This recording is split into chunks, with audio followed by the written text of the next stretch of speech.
This is California Edition. I'm Brad Pomerance. Glad you're with us. Our guest is Noreen Evans. She's a member of the California State Senate. Later on in the program, we'll be speaking with two members of the California State Assembly. But I want to speak with you, Senator, about a crisis in our state, and that is the foreclosure crisis. It's hit all four corners. You're on the ground. You see what's happening. What do you see day in and day out in our communities? Yeah, Californians have really been suffering for years. 10 out of the 20 hardest hit metropolitan areas in the United States are located right here in California. Two of our hardest hit communities are Modesto and Stockton. These are really ground zero for the foreclosure crisis. And in Southern California, Riverside, San Bernardino, they are really being hammered. And there are some communities in the high desert where you can go block after block and a third of the homes are in foreclosure. I mean, it's crushing. There's not a single community in California that has not been hit. And I can walk through my community, I can go to the grocery store, you can talk to almost anybody and they all have a story. Either they lost their home, or their son or their daughter lost their home, or their brother or their sister, everybody. And when you say everybody, you're not lying, because it's all income levels. It's all income levels. It's high, middle, and low. I mean, this crisis really was an equal opportunity offender. It was. Now, here's the challenge, though. We know that the banks were engaged in some shenanigans. I'll just say it that way. And we also know over the last couple of years, year or so, they've been working to clean up their books. But the challenge becomes, with them cleaning up their books, the foreclosures have slowed down. We see that in the numbers. And our concern is, now that they've got their books in order, are we going to see an uptick? Because now everything's copacetic. Well, you know, everything is not copacetic, and their books are not yet in order. And that's what we've been holding a series of hearings on the mortgage foreclosure crisis and on legislation that has been proposed by the California Attorney General Kamala Harris, as well as the settlement agreement that 49 states and the federal government entered into with 5 of the largest servicers. And I'm going to use the word servicers because these are not loan originators. These are banks that continue to service loans that they have sold to investors. And there's a very highly complex securitization and investment scheme that's going on behind the scenes. That's what's got it. I mean, literally, it was that issue that got us in trouble. It's that these loans were being packaged and sold to investors, and the underlying loans were going belly up, or were about to go belly up, and that's what caused the economy to fall apart. I mean, literally. So that's pretty simplistic, but I think most people not bad. Good start. Yeah, I tried. I don't think most people understand that their homes are not just their homes. These are not just houses we're talking about now. These are securities for what's called mortgage-backed securities. Right. They're securities for investors. Swaps. Hedge funds. Hedge funds, right. CDSs, CDOs, there's a whole alphabet soup out there. And so that's complicating this. California is not able to just simply deal with this problem. We can't just say, we're going to do a moratorium on foreclosures and the problem goes away. And let's talk about that. I spoke earlier with Assemblyman Don Wagner, who's on your committee. It's a bipartisan committee looking at the crisis. And we discussed the whole question of state legislation versus federal legislation. How much can we do as Californians? Because this is a federal issue with federal laws and a federal crisis. Well, California, each state, and California is one of them, regulates their own foreclosure process. So in California, we're what's called a non-judicial foreclosure process. That means the bank or the originator or the servicer that is going to foreclose on your home does not have to go into court. Is that a good thing or a bad thing? Well, it depends on who you talk to. It has pros and it has cons. It's good for the servicer that wants to go do a foreclosure with a minimum of fuss and a minimum of expense. It's not so good for the borrower if the borrower thinks there's something going on that's not quite proper. The other problem that we're finding is this problem of what's called robo-signing. Banks or servicers, again, filling out forms with information that's not accurate or correct, or perhaps they aren't even foreclosing on the right person, or they're not the right person to be activating the foreclosure.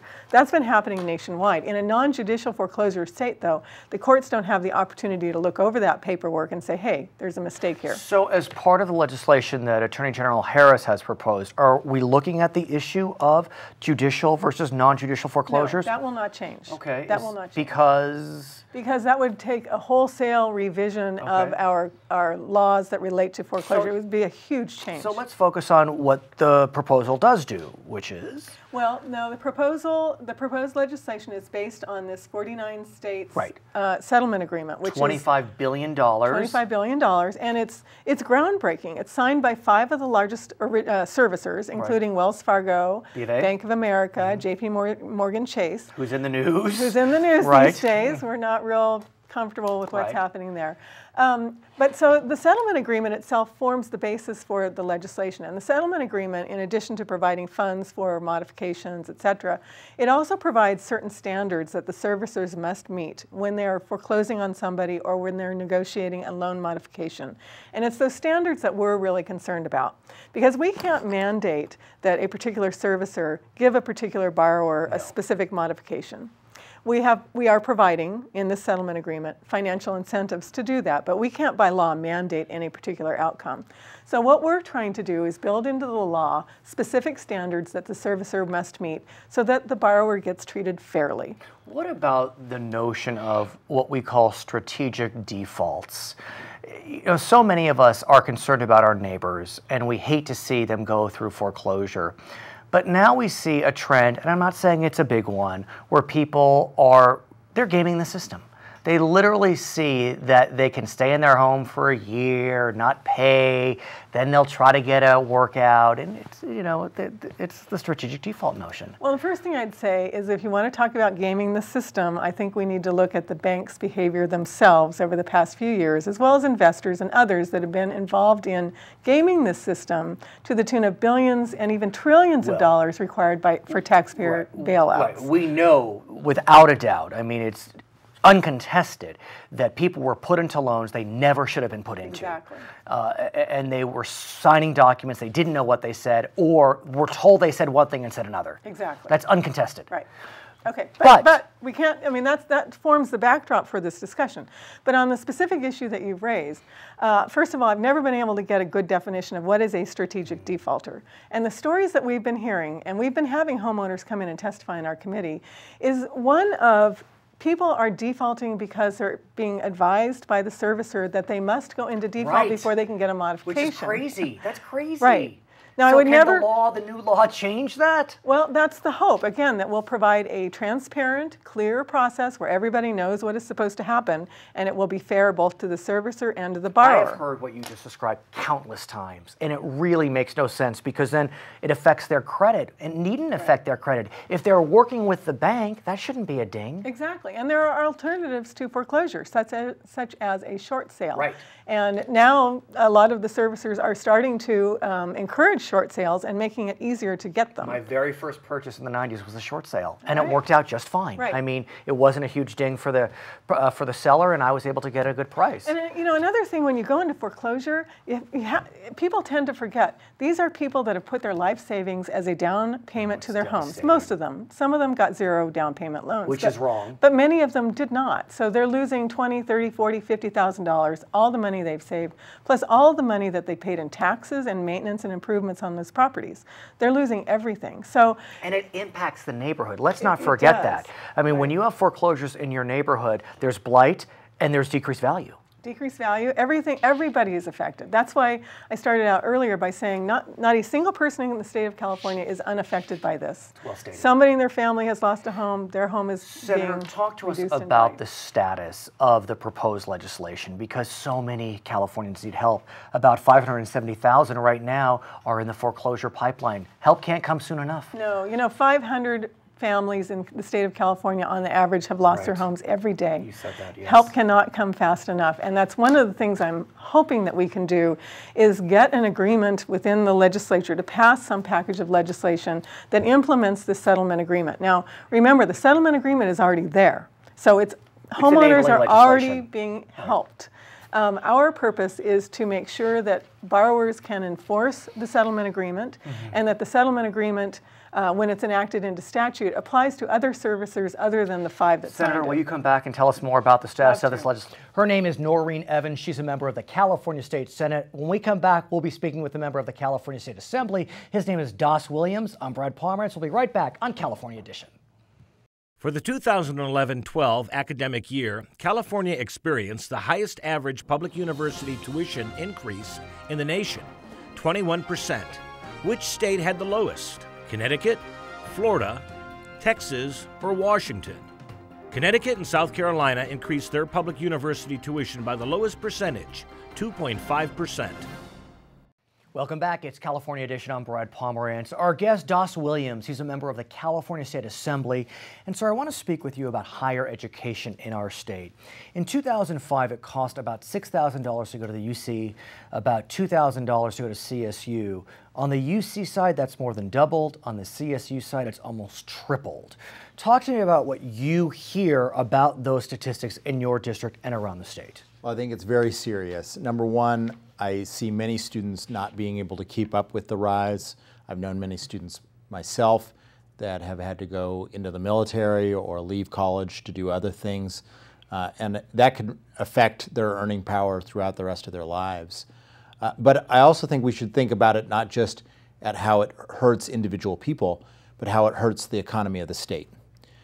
When I talk to business owners, particularly in the kind of middle income sectors that we want more of in the state of California, biotech, technology, medical device, they always say that the one thing that we have that's a competitive advantage over other states is that they have more skilled entry-level employees in proximity to universities. I mean, when you think about it, California produces more skilled, educated employees than anywhere else on the globe. That's our advantage. If we don't fund higher education, we could destroy that advantage. Here's the challenge. If you look at funding over the last few years, we know that we have cut funding by over $1 billion to the UC system alone since 2007. This past year was the first year where tuition was a greater contribution to a student's total as opposed to state funding. Some would say maybe that's appropriate. What does Das Williams say? I don't think it's, I mean, I think it's perhaps appropriate for the moment in that we grappled with a $26 billion deficit. We successfully reduced that down to a $16 billion deficit. And was that successful, given we thought it was almost 10 Well, we billion? thought it was going to be 10, and it ended up being 16. But if we do our job right, we'll get that balanced this year. What I think the problem is, though, in the long run, if we allow that lack of affordability to persist in the long run, we will decrease the number of graduates we have. And if we decrease the number of graduates, particularly in the STEM fields in science, mathematics, engineering, we are going to be in trouble economically as a state. We also know that there is a budget initiative, a tax initiative on the ballot this fall. And at least the CSU system has announced that they're going to waitlist everyone that applies this fall until they see what happens with the tax initiative. If that initiative fails, they're going to decrease enrollment dramatically. Right. Well, it's one more reason that if we really want to see a solution to get California back on track, we need to pass the governor's tax initiative. You know, everywhere I go, I talk to people who are impacted either through the schools or because they deal with law enforcement by the insecurity of the budget and the fact that we're essentially now operating a state that's in the 21st century at 1970s level of funding. Yet here's the challenge. Californians have not passed a statewide tax initiative since 2004. In 2009, they rejected a statewide tax initiative. So while many nonpartisan analysts believe we need a blended approach to handle the deficit, which would be rein in spending, bring in revenues, this is up to the voters. And polling suggests that support for the governor's initiative is decreasing. It's still above 50%, but... Well, polling, I mean, I would characterize polling as at a knife's edge. It could go very much go either way, and it just all the more should give us pause for thought of what will happen to our higher education system and our economy as a state if we do not pass the governor's tax initiative. We've got to. How would you respond to the Republicans that say that the governor is using higher ed as a weapon to cajole voters to pass the initiative, because all the trigger cuts he has slated for education when he doesn't need to have all the trigger cuts go toward education? Well, I think that's very foolish. I mean, these are the same folks who have called for cuts years after year, but then are unwilling to back any cuts. And, you know, I'm not sure that they put forth any solutions that are alternatives. You know, you could eviscerate the rest of the budget and still not be able to protect higher ed and education if you have to operate the budget at the levels that would take place if the governor's initiative doesn't pass. I recently read, aside from the initiative, that if California laid off every single state worker, we'd still have a budget deficit. That's right. Every single one. That's right. So so the scale of the issue is so much larger than what it would take to believe their assertions. The governor is facing reality. I think it's taken a lot of people a long time to face reality. I think more and more people are realizing that it's going to take a mix of cuts and taxes to get the state out of its problems. There's another reality, and that is there's a second initiative that's going to be on the ballot dealing with taxes, proposed by Molly Munger. Some argue it's more equitable in that it taxes everyone. It increases taxes on everyone. But there's a concern that if you have two tax initiatives on the ballot increasing taxes, that both will fail. I do think that hurts the chances. The chances of the governor's initiative would be higher if it was the only one on the ballot. But again, polling suggests it's at a knife's edge. I've been in a lot of elections that are decided by the actions of a very few people. And I think we need to have people at a local level advocate for this tax initiative, go tell their friends and their neighbors that if you want to see education prosper in this state, if you want to see our economy prosper in this state, if you want to see public safety adequate in this state, then we've got to be able to put our money where our mouth is. I want to go back to education and focus on what has been called the middle class scholarship. Many members of the Assembly and Senate on the Democratic side are supporting the elimination of what we call tax loophole.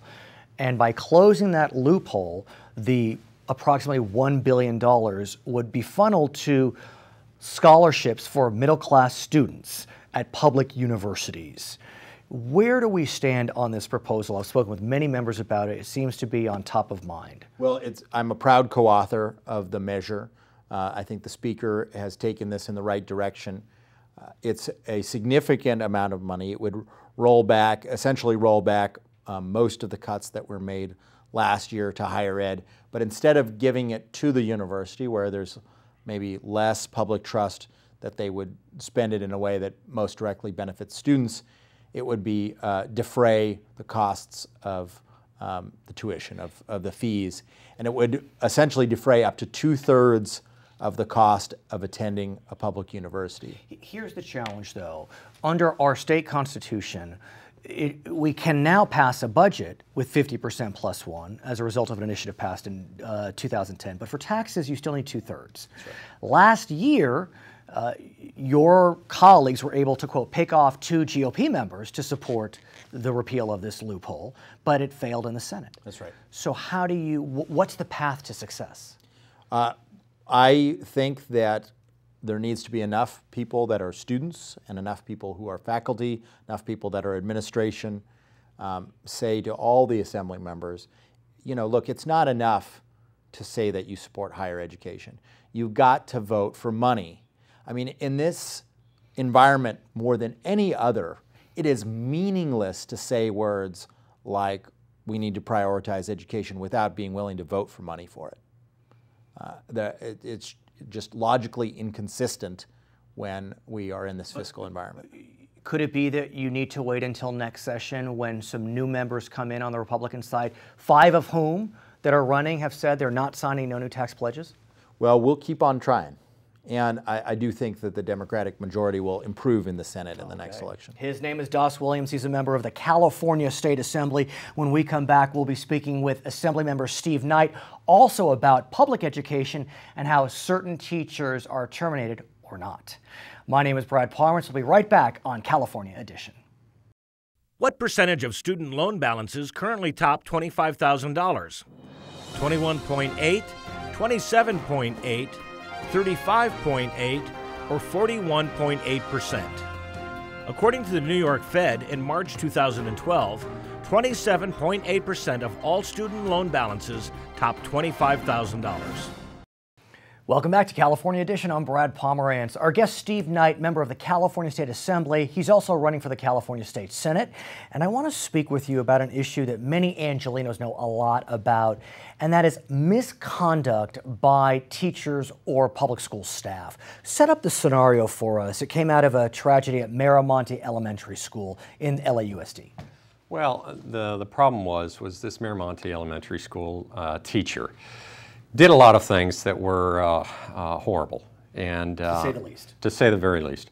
And one of the things after this had started, the whole investigation, he negotiated $40,000 and left the school district with his pension intact. And the allegations focus on sexual misconduct of students. The allegations are horrible, not something that people should talk about. But it's clear that what he did, presuming the allegations are true, was just abhorrent. Absolutely. And so what's interesting is Steve Knight, a Republican, took his cues from the Democratic mayor of Los Angeles, Antonio Villaraigosa. He is the convention chair for the Democratic National Convention, yet, you know, you're partnering with Mr. Villaraigosa. Well, the mayor came forward, and I give a lot of credit to the mayor and to LAUSD. Right. They brought forward a 12-point plan. We looked at the 12-point plan. We said, this is good. This will help, and this will keep our children a little safer in the future. So I know that there are bills marching through the Assembly, marching through the Senate, somewhat similar but different points. But let's focus on your bill, which is still moving forward. It got out of committee, and we congratulate you on that. And tell us what's still alive, I guess you could say, on your side. Yeah, there's a couple provisions still alive. One of the provisions talks about the process about when a firing can start with teachers. Mm-hmm. And there's kind of a moratorium on the summer session. And so there is a provision in there to say that can start during the summer session. Okay. But the biggest provision is the 4-year of previous allegations. And basically, if you had allegations and they were more than 4 years old, they would be expunged off your record. Now, the issue with that is some of them might just be allegations, and I understand that. But also there can be a pattern that can be set up. Now, some people would argue saying, you know, if you did something 4 or 5 years ago, you probably would do it every year or so forth and so on. And if you're that type of a person, you probably would. Well, we want to make sure that we have that pattern down on paper, and we can look at it and say, look, this is what they did. This is a consistent pattern. We should be watching this. I want to talk to you about pensions as it relates to teachers that are accused of misconduct. I know there is a provision marching forward in the Assembly that would strip the pension from that teacher. Now, intuitively, that seems appropriate. The challenge, though, is that it impacts the teacher's family. And so talk to me about that. Well, and we have to be very careful. When somebody's working for a pension, they're paying into a pension, they're building years for a pension, there are protections for pensions. And so you have to be very careful when you go about that. Now, in the Miramonte case, he did negotiate $40,000 up and over what his pension was going to give him. That kind of, not just the allegations, not what he did to these children, but that also sparked the LAUSD saying, wait a minute, and the mayor jumping in and the legislature getting involved. We know that there are some serious things that happen in schools, and sometimes these people will prey on our children. We want them to go through the process, and if convicted, we want them to go away. But we also want to check on the other situations too, and negotiating money and basically bribing the school district out of something is not right either. Will your bill prevent that? Mine does not.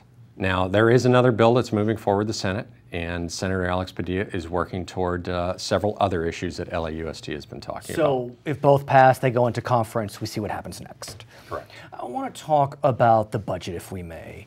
And schools are impacted by the budget, but let's talk broadly about the current budget situation, which is quite precarious to say the least.